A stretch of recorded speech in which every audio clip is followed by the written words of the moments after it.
Okay, let's get started. Welcome back to the Amy Brener Show. All right. No cash and prizes, I'm sorry. I appreciate your attention. We're here to talk about mentoring members. When my older daughter was in first grade, she attended a private school, and I was on the board. And you had to go to these meetings. It's sort of like Toastmasters, right? It takes you out of the house. You have to go to a meeting. And you wonder, you have little kids, are you neglecting them? Because, you know, super mom, super dad, are you neglecting your kids because you're out doing other stuff? And then they had a recognition evening. And the families all came. It was informal because it was a school, but the families were there, and the people who were on the board were recognized. And I looked over, and my kids were so proud. So here I'm thinking I'm neglecting my children. And in fact, I'm setting an example. And they know that if they have clothes that they're not going to wear anymore, they go here. Because every so often we get a phone call, hi, this is the Lupus Foundation, or this is VVA, or this is Purple Heart. Do you have anything for us? And so they learn by example. They learn by the examples that we as parents set. Well, the same thing goes for Toastmasters. Why do we do things? I talked about this a little bit before. Why do I always have my CC manual or my CL manual, my competent communication or competent leader manual? Because I'm setting an example.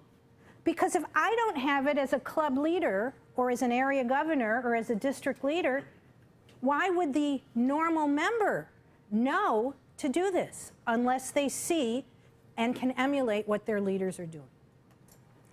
So this session, I want to talk a little bit, I want us to talk together about mentoring members. Karen Jacobs, who is the area governor for my area and a past president of my club, is in the other session.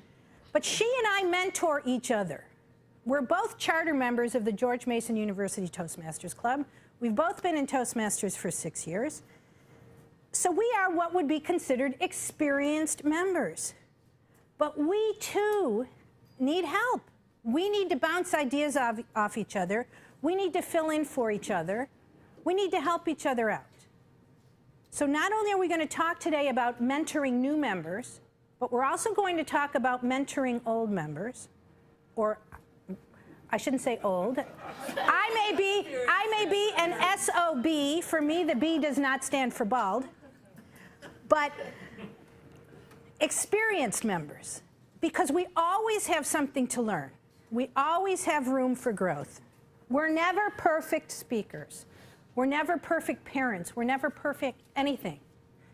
Sometimes I think we might be perfect screw-ups, but that's another story. Okay. So let's start first by talking about mentoring members and mentoring new members. How many in this room, when they became a Toastmaster, were assigned an experienced Toastmaster as a mentor? Raise your hand. About a quarter. Good, okay. Was that, out of those who had their hands up, was that a helpful thing for you? Raise your hand if it was helpful. Okay, so we're down to about half of that quarter. Okay.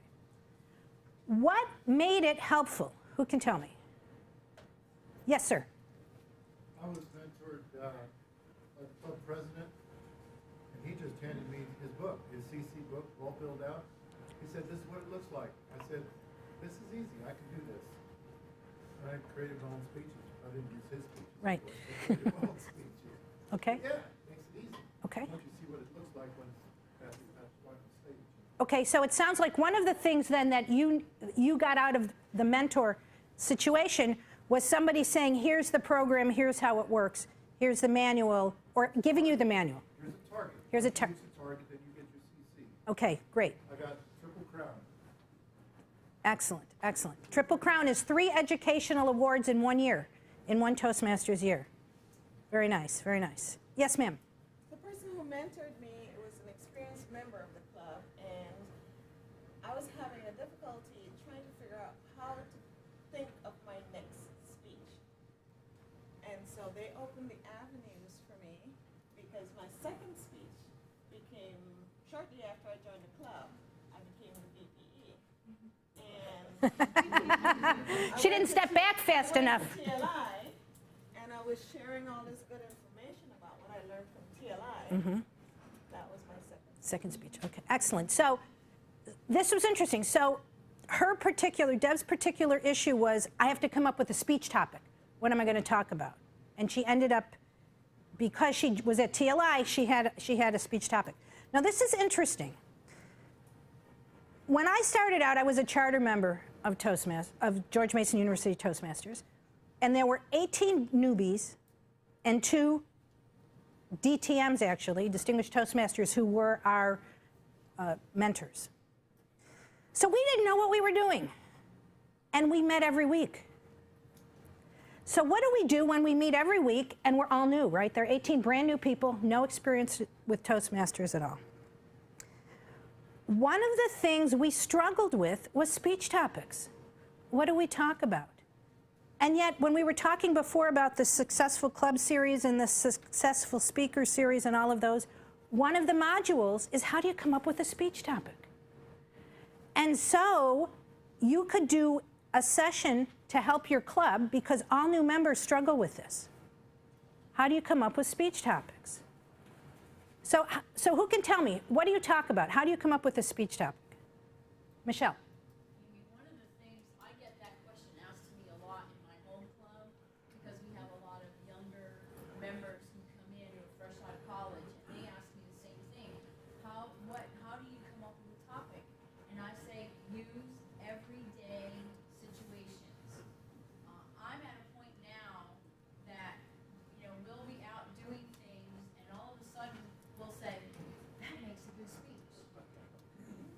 And so just use real life experiences and real life situations where, you could be at the mall doing your Christmas shopping and you could see, a couple of teenagers doing whatever teenagers do these days. Make a speech out of it. It's that easy. Especially for the CC manual, it's really easy to come up with ideas for your speech. And before you know it, you'll be going around doing your everyday things and going, man, that'll make a good speech. So I'm gonna expand on what Michelle said, and then we had 2 more hands up. I just traveled to Europe. I have a daughter who goes to school in Scotland. She's a junior at the University of Glasgow. She's doing all 4 years in Glasgow. And I had such travel woes during this trip. In fact, Joy's laughing because she heard me talk about this. As I'm going through these travel woes, and the first was my first plane to New York was canceled, and then the second was another plane was struck by lightning and was canceled, and then the third was something else. So as I'm going through these woes, I'm saying, one good story for a Toastmaster speech. There's my second story. I just need one more. And I seriously, I came up with a speech with my 3 main travel woes from this trip because that's how my crazy Toastmaster-oriented brain thinks. It's exactly what Michelle is saying. You walk around with, if not a physical notebook, which I've been known to do, a mental notebook. Toastmaster speech, and not only that, this would work for this club, and this would work for this club when you're getting really insane like I am. Deb. I'm currently mentoring a new member at one of my second clubs, and I introduced myself to her, and I got her talking, and I said, what do you like to do? As she was talking, I was jotting it down, and I said, you now have 4 speeches. Yeah, absolutely. Yes, Adam. Kind of stack on what you all were saying. I know my initial fear was, oh my gosh, I've got to talk for 5 to 7 minutes. But when you speak about something that you know and that you like, you're interested. What ends up happening is you have to cut things out because that speech becomes 15 to 20 minutes. So, my advice to folks is go ahead and write it all out and talk about it. You'll notice on your stopwatches, you're going to be 12, 14, 15 minutes before you know it. And now you may have 2 speeches within one. So, to me, talk about what you like, talk about what you do, and then know that you're going to talk longer, so whittle it down. Don't be worried about 5 to 7 minutes.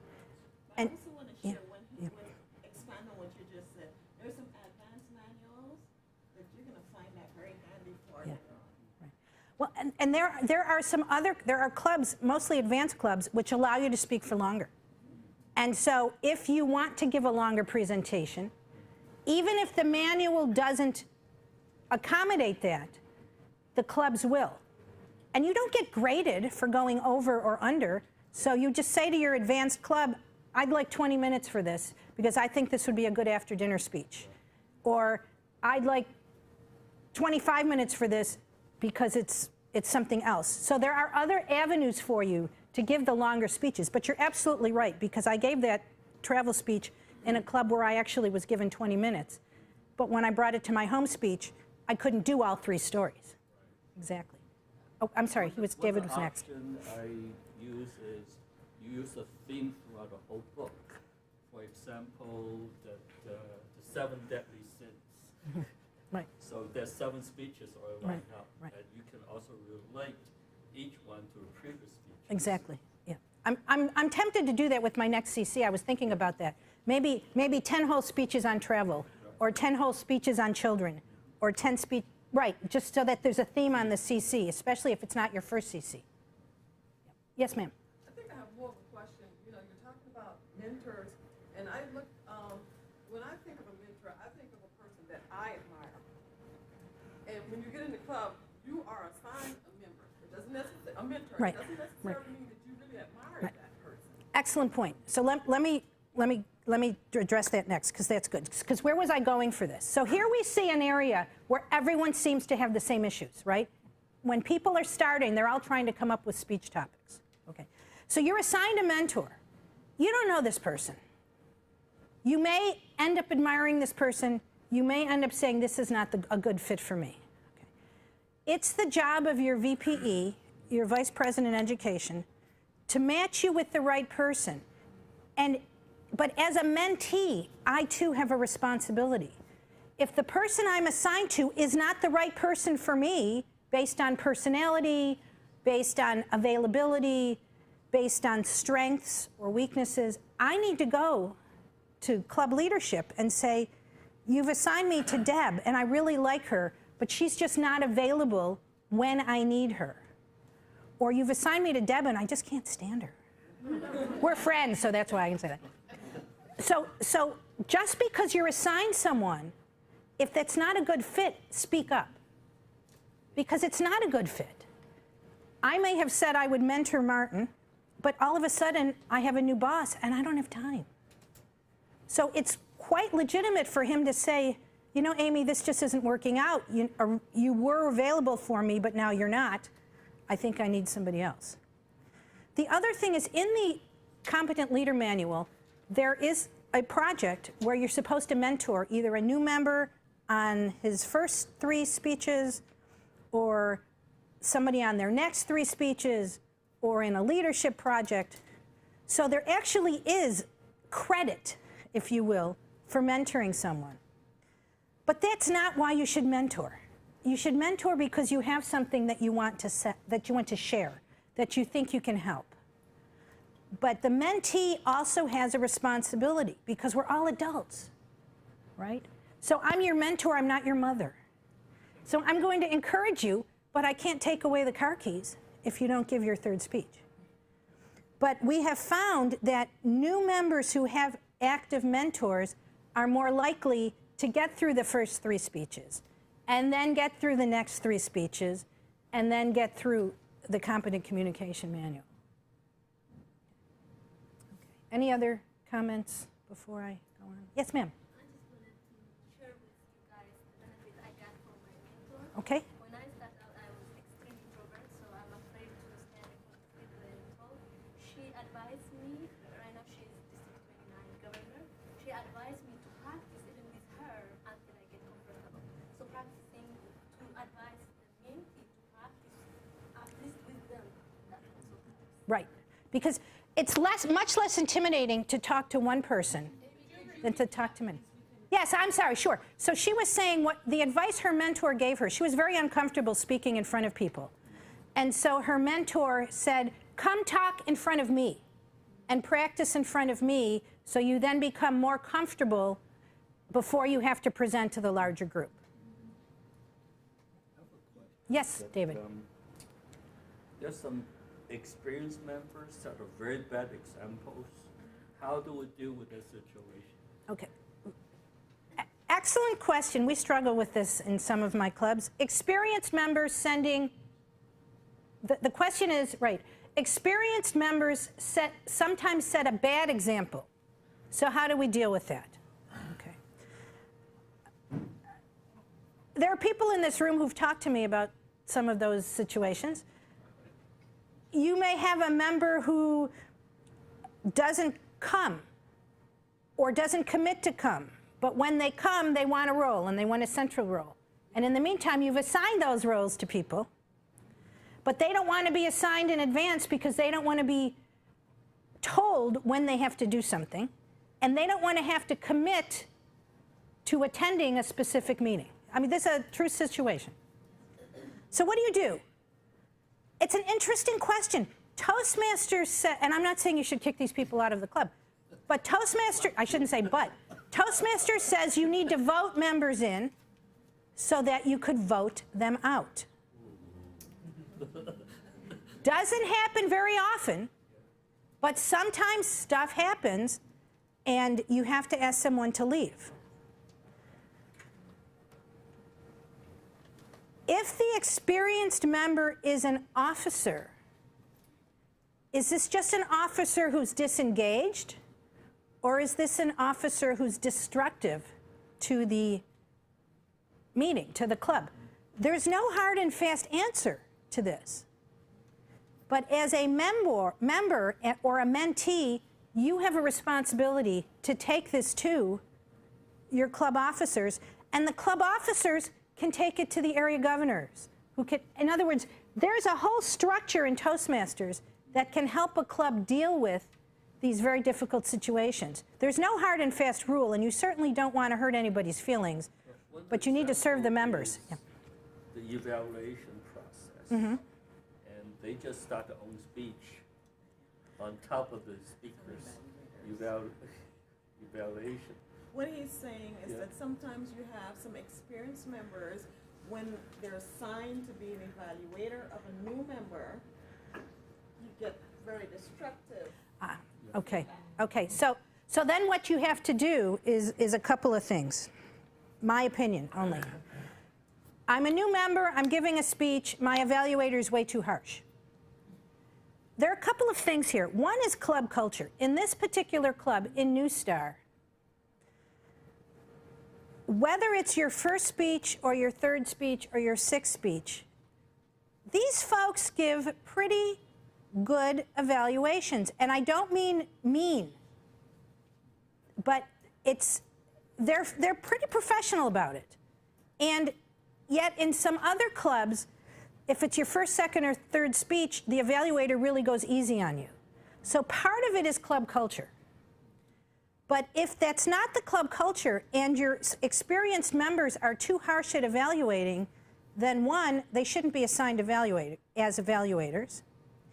And two, they need to be coached on how to evaluate. And there are manuals, and some of these canned presentations that I spoke about this morning are how do you evaluate. So these are folks who should be encouraged to attend evaluation training of one sort or another so that the evaluations they give are appropriate. I attend a club along with several people. Joy is in that club, and there were people in the first session in that club. It's called Aspiring Professional Speakers. It's a District 27 advanced club. It meets once a month for 3 hours. This is where I have a 20-minute slot. I call it my Take No Prisoners Club. And nobody is mean. Nobody is mean. The folks in this club, however, are there because they want to become professional speakers. Now, that's actually not why I'm in the club. I'm in the club because I'm in there with 19 really, really good and experienced seasoned Toastmasters. And this is where I'm really going to get feedback that's going to help me. They are very serious about this. And so they will tell you what you did well, but they will really help you craft your speech so that if you're giving it at a conference or you're giving it as a keynote somewhere, it's really top notch. But you can't be a member of that club if you're going to cry. Or if you have thin shoulders. Is that the expression? Thin skin. Thin skin, thank you, thank you. I was talking about broad shoulders, so now it's thin shoulders. There's another speech. There you go, there you go. It's a club culture thing. So if that's the kind of evaluation you want, it's a fabulous club.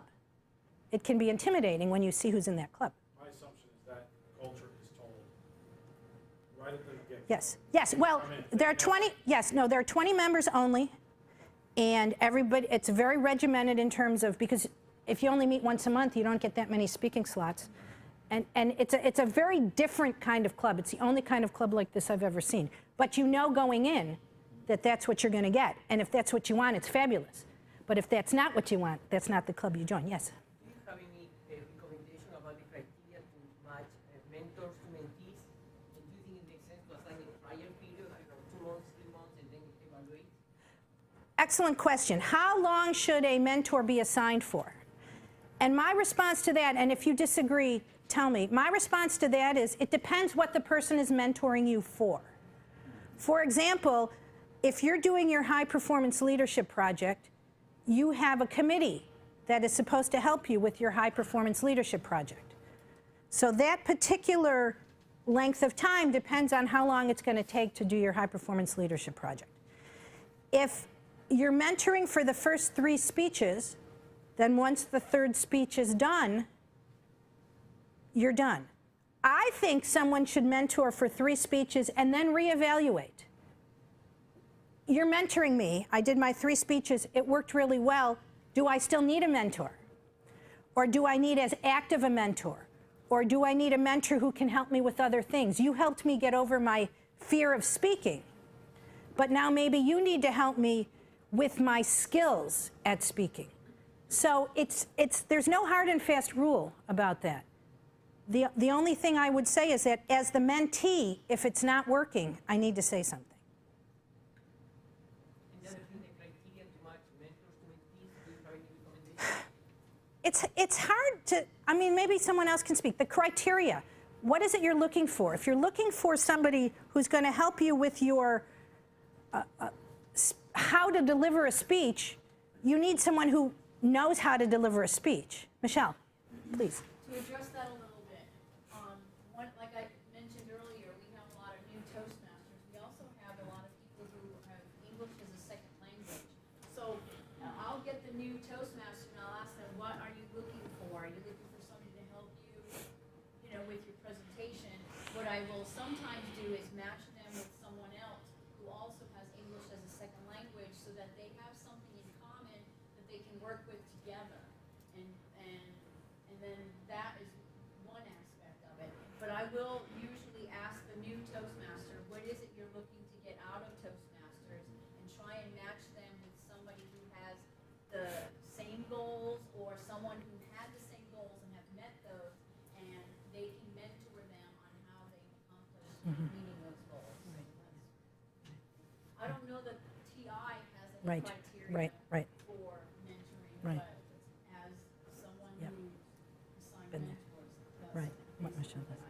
try and find out what the new Toastmaster wants and try and match them with somebody who has the skills or the same type goals that they can work together as a team. Thank you. And for those of you who don't know, this is Michelle St. Pierre, and she is the district secretary this year.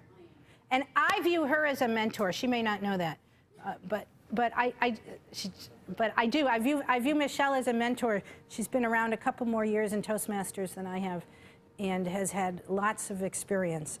And I view her as a mentor in terms of I watch what she does and learn from the examples she sets. It's not that I sit down with her and say, okay, I need help on this. But she's one of the people that I look to for mentorship. That's why she's in the corner now. Maybe I think Yes. you said something about 3 times at least that I've counted that really haven't said right out, and that is that we all have numerous mentors for various it's not just one mentor. Correct. To give you everything that you need. Ex- Once your excellent first point. three speeches, as you said before, Right. are done, you're not done. Trust me, you still need mentors. Thank you, Joy. Excellent point. So we have different mentors for different things, and we also need to realize that in Toastmasters, it's not just the speaking, it's the leadership. So who are our mentors on the leadership side? And we'll come back to that in a sec. Tyler had something she wanted to say. You just mentioned something very important, that we might not be assigned a mentor to somebody, but we are all mentors to somebody because somebody is watching us. How I learned in Toastmasters, I have a lot of informal mentors. And when I got interviewed for the division governor's position, a lot of them were around the table and they had no idea that they had been mentoring me. So I told them. So we need to be careful because there are newer members watching us and everything we do as Toastmasters and more experienced Toastmasters than they are. Right. Yeah. And we can also mentor people who are more experienced than we are, to flip what Deb said. Sometimes we take things for granted and we think we're good at something and we think we know what we're doing, and we may, but there's always room for improvement. And so someone can come up to you and say, by the way, when you did your presentation this morning, it was really good, but you should have been more interactive sooner. So all of a sudden, I have this feedback from someone who is really mentoring me, because when you're giving people feedback and evaluation, you're mentoring. We give it the term mentor to formalize the arrangement, and in fact, Toastmasters International has a mentor interest survey to help match people up. I'm interested in helping someone with their HPL. Well, then maybe you assign that person to somebody in the club's high performance leadership committee. I'm interested in helping someone learn how to run a club contest or learn how to use more humor in their speeches. Whatever it is you want to do, this would help someone like Michelle, who's assigning mentors, to do just that in a better, more efficient way. Did I see a hand up? Someone wanted to say something? Oh. Yeah, please. Add on what we said. And then Russell, I'll get you. A few minutes ago, you mentioned that about evaluations and how you give evaluations. And as basically, when you give an evaluation, you are mentoring that person. So we are all mentors because we all evaluate speeches. So you can serve as an evaluator, and in return, you get feedback from your evaluation. Right. Yeah. Well, and this gentleman made a point that he said, are there criteria? In my club, when a new member, in one of my clubs, when a new member starts, if they've been there a couple of weeks, we ask them, is there anyone you've seen in the club that you would like to be assigned as your mentor?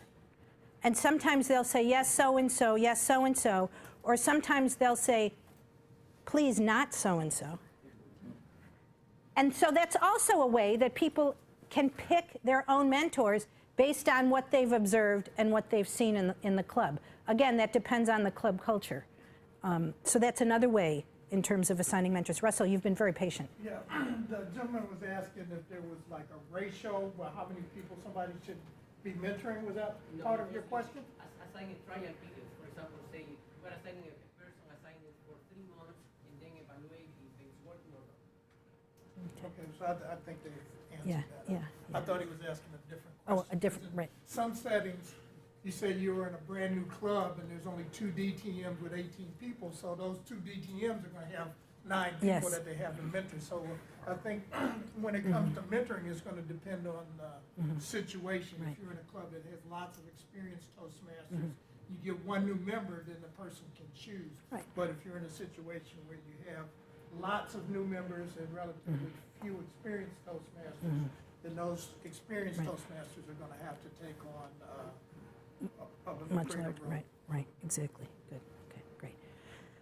So the next thing I wanted to talk about for a minute is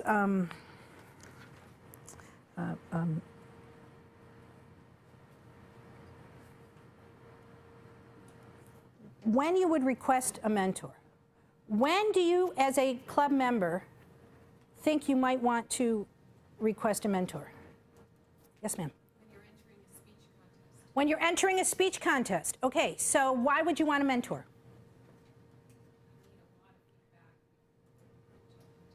You need a lot of feedback. Okay. And what might your mentor, if you were mentoring somebody in a speech contest, what might you tell them?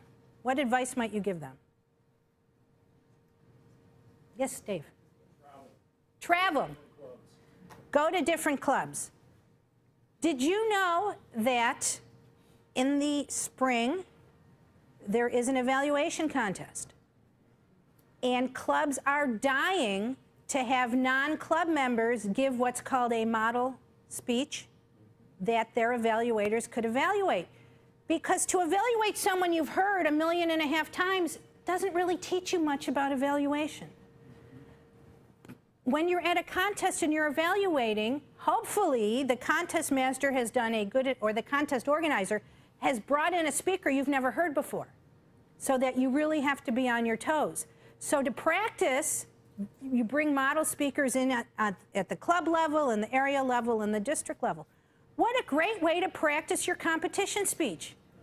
Because you come to my club and give it, and you get 4 evaluations from people who don't know you. So travel to other clubs. Clubs really like people who come in and speak, and it doesn't even have to be during evaluation season. Every time I go to a club that's not mine, I'm given some sort of role, some sort of speaking role. If I want to practice a speech for a contest, I would talk to my area governor or division governor who knows the clubs in the area or in the division and say, hey, is there a club that struggles to get speakers? And then you can get on their speaking rotation. When else might you want a mentor? Yes? Occasionally, as a speaker, I've noticed I get brain freeze.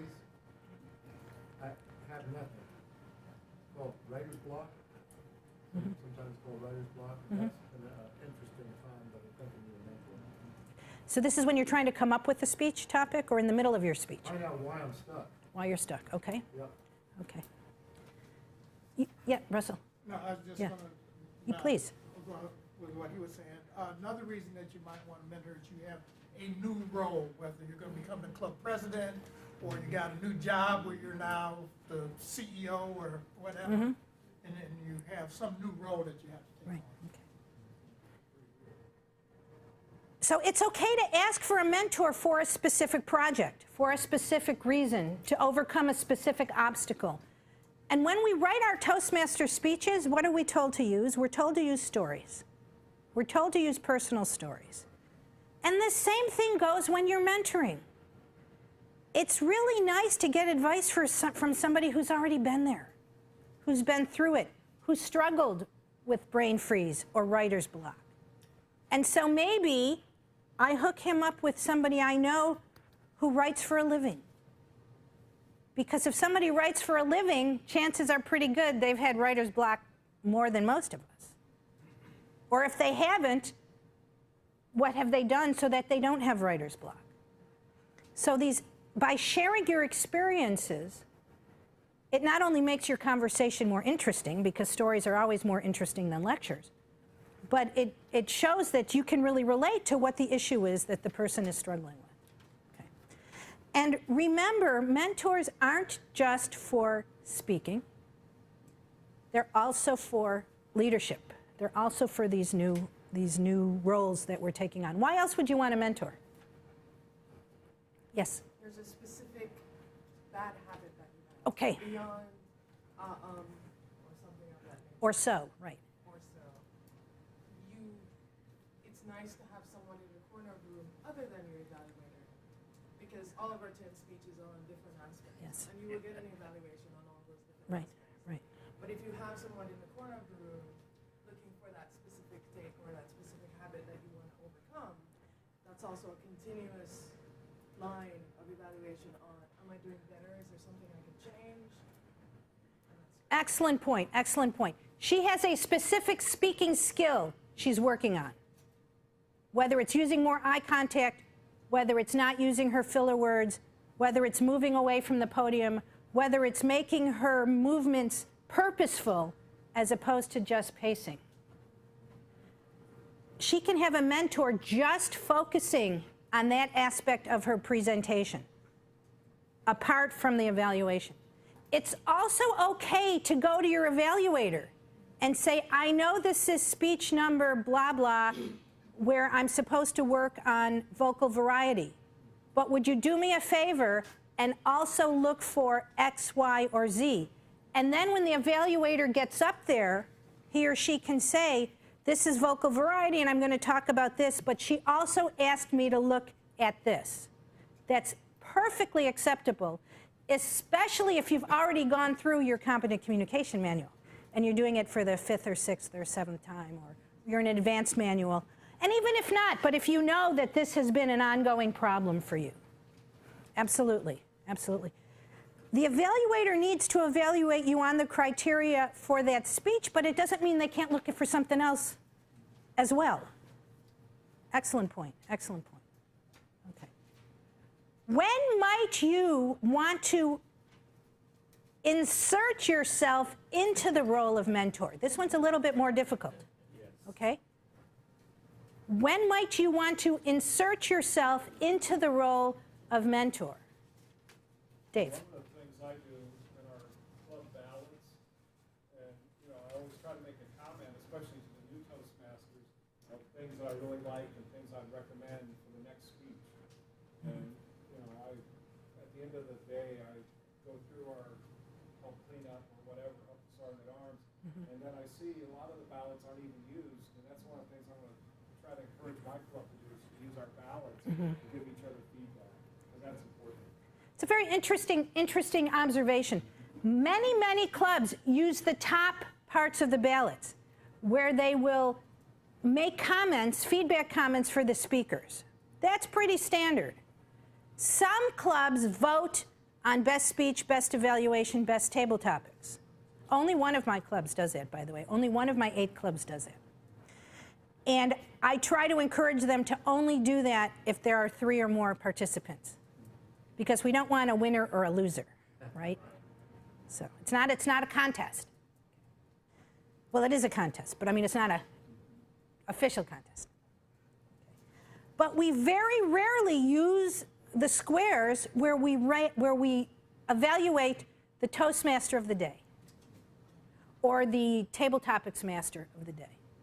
Those 2 squares are very rarely filled out. And yet, how can we get better without feedback? The Competent Leader Manual has projects, and there's a place for you to circle 1, 2, or 3 and write comments. But those of us who are really active members, we've already filled out that part of the CL manual, right?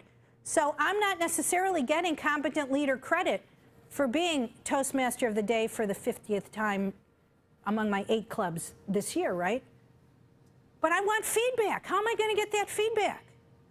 So I can get the feedback in those center sections of the ballots. I hope you're all familiar with the ballots. No. Okay. I should have brought one with me. Toastmasters gives you a ballot. It is shaped, excuse me a second. Sure. Like this. It's perforated, and it allows you to give feedback to the first 3 speakers, Toastmaster of the Day, Table Topics Master, and then down at the bottom, there are strips for voting for Best Speaker, Best Evaluator, Best Table Topics, Most Improved in one or more of those categories. And many clubs use those. And to me, the value is that, yes, I'm getting my formal 2 to 3 minute evaluation, but there are 20 people in the room. I want to hear from the other 18. So this way, everybody can give me feedback. And my favorite was I gave a speech, and somebody said, great eye contact, great facial expressions, blah, blah, blah. And the next one said, you really need to use more eye contact. So what does this illustrate? It's somebody's opinion, right? You have to always remember that your evaluator is giving you their opinion. And evaluators are giving you their opinions. So you can't take any of that to heart. But the tool, the ballot, the tool is right there. Let's use it. And then as we're giving that feedback, if Dave fills out that ballot for me and he puts his name on it, and I see meeting after meeting after meeting, his comments are just spot on what I need to hear, I might go to Dave and say, you know, I've noticed your comments on the ballots. Would you mind mentoring me for my next 3 speeches? Or would you mind giving me a little bit more in-depth evaluation? Because I really value what you're saying. You seem to be seeing what it is I'm trying to work on. Yes, ma'am. We do those ballots all the time, and they're immensely helpful, although we only have been doing it for speakers occasionally, sometimes the Toastmasters we do it at home. But we don't usually sign them. We keep them anonymous, and I'm wondering which is better, actually. I don't think it's a hard and fast rule. I think it's a club culture thing. Some people in our clubs always sign them, and some people never do.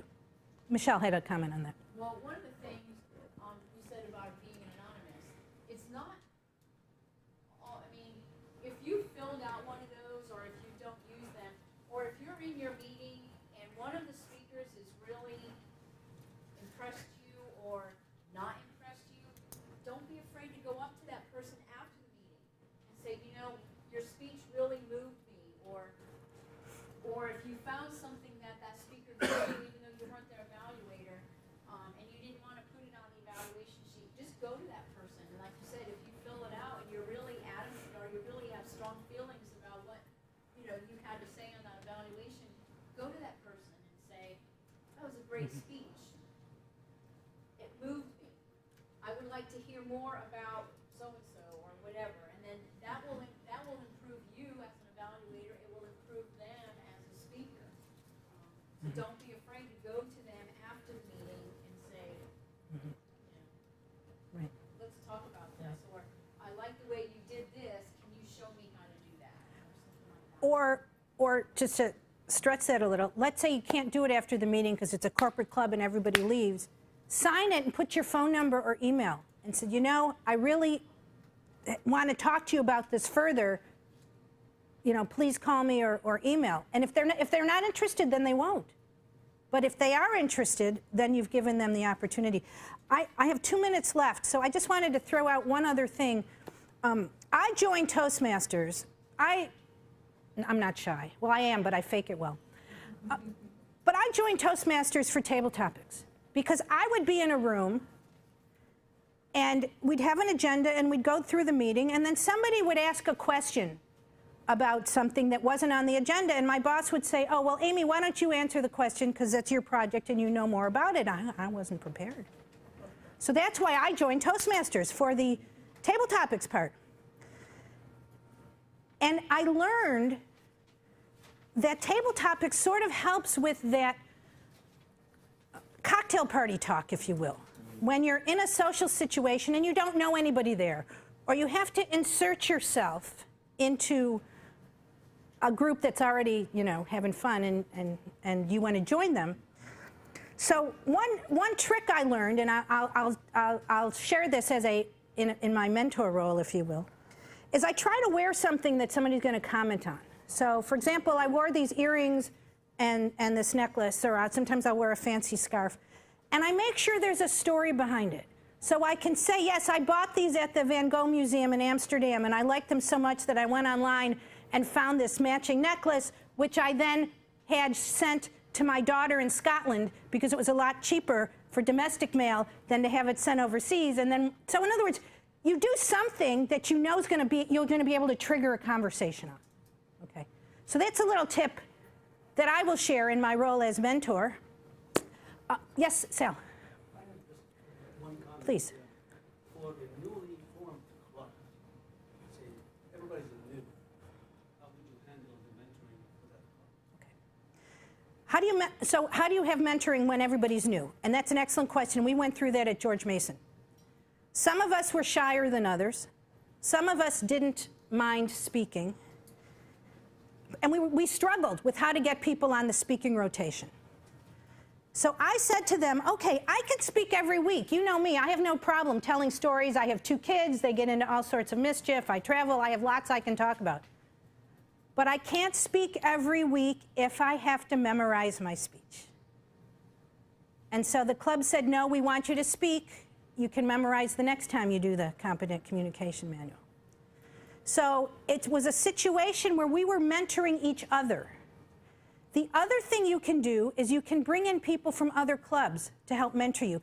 We're so focused on mentors in our clubs that we forget that there are other clubs out there that can help us. And when we realign every year, and I'm realignment chair this year, so if you have any clubs you don't want to be with, let me know. No, I'm just kidding. But when we realign, we keep those things in mind because we want clubs who are across the street from each other to be able to help each other, to provide model speakers, to maybe share meetings. And so just because you're a new club doesn't mean there aren't resources out there. But as the mentee club, if you will, you need to go out there and ask for the other resources. Sal, I appreciate your raising that. Thank you. Yes, Adam. We had a new member join just a couple months ago. I put him in touch with our area governor, Brener. Yeah. He reached out to her and Yeah. said, I'd like a mentor. I didn't feel obligated to set him up with somebody within my club. Right. And Yeah. she was very responsive, so Yeah. I would absolutely Yeah. acknowledge that. Right. You reach out. Right, right. Mentor each other and reach out to other Toastmasters, people you've met at these TLIs. I mean, that's what it's all about. We run into to Toastmasters. We go to a Toastmasters TLI and we run into people we've met with. Edmund Joe ran into someone today he hasn't seen in 12 years. I was at a TLI in the fall, in the summer, and I ran into someone I worked with 10 years ago. It happens. Think outside the club. And then all of a sudden, your network becomes much, much bigger. Before we adjourn to lunch, and I hope you're all staying for lunch, we ran 2 minutes over, I apologize. Please fill out your evaluation and please indicate the sessions. Don't just leave them blank because we'll have to guess as to which session you attended because they're anonymous. And then you can either hand them to me or put them on the desk outside. We do look at these. We look at them in terms of inviting people to present again. We look at them in terms of topics that we present. So we do take them very seriously. If you have more than one office in the same or more than one club, I hope you indicated that when you signed in. If you didn't, please fill out another evaluation form. You don't have to attend TLI twice if you have 2 offices. Once is enough, although you're more than welcome to attend as often as you wish. Thank you for your attention. I appreciate it very much. And there's lunch outside.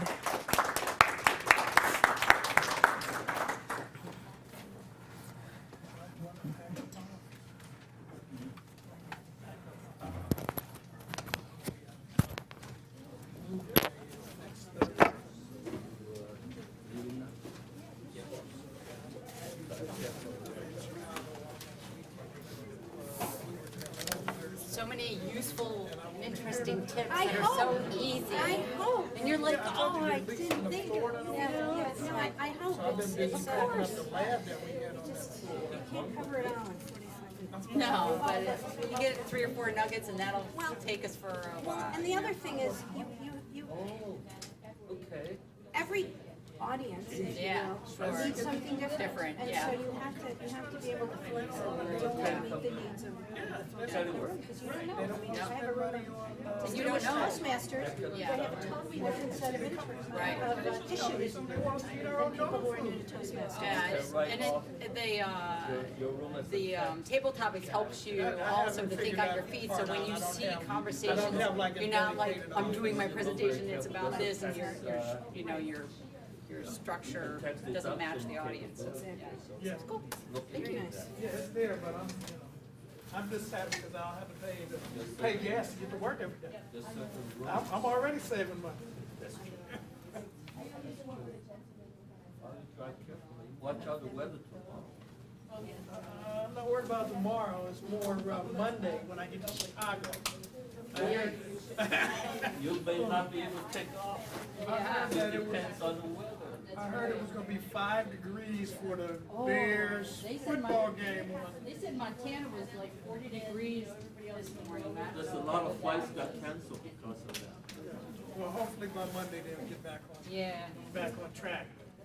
You know when we get these 60-degree warm-up days, you know that there's only one place to go in the wintertime, right? You gotta go down. But it's always weekdays are good weather, and weekends I'm gonna try to do something. It's lousy weather. I remember when I was in Cleveland, there would be like the month of February, where the high temperature during the week might be 10 degrees, but getting out for the weekend, the high would be -2.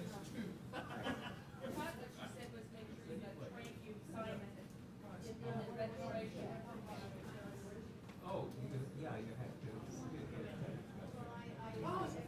Yeah, are you not taking money? Okay. Yeah, you can probably see me around. Yeah, well, we'll see.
When does it start?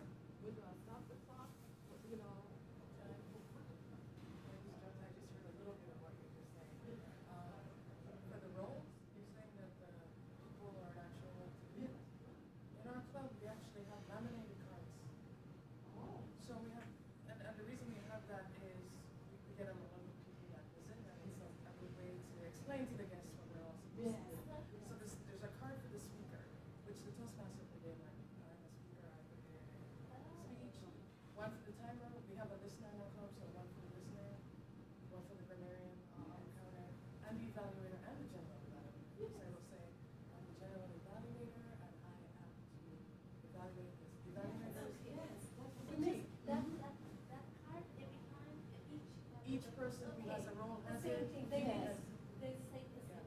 And then for the timer, we have a laminated one that says 5 to 7 minute speech, turn on the yellow at this time, turn on the green at this time, evaluation, turn it on at this time. And that helps because when we have a new person, because we try to get our new members to jump in as soon as they can. So having the card, and especially for the timer, they see, oh, I just have to turn on green. Oh yeah, I can do this, but if you don't tell them what to do. Right. Exactly. Exactly. The officers, whose responsibility is that what you guys take care of? Yeah. Well, I'm just the officer this year.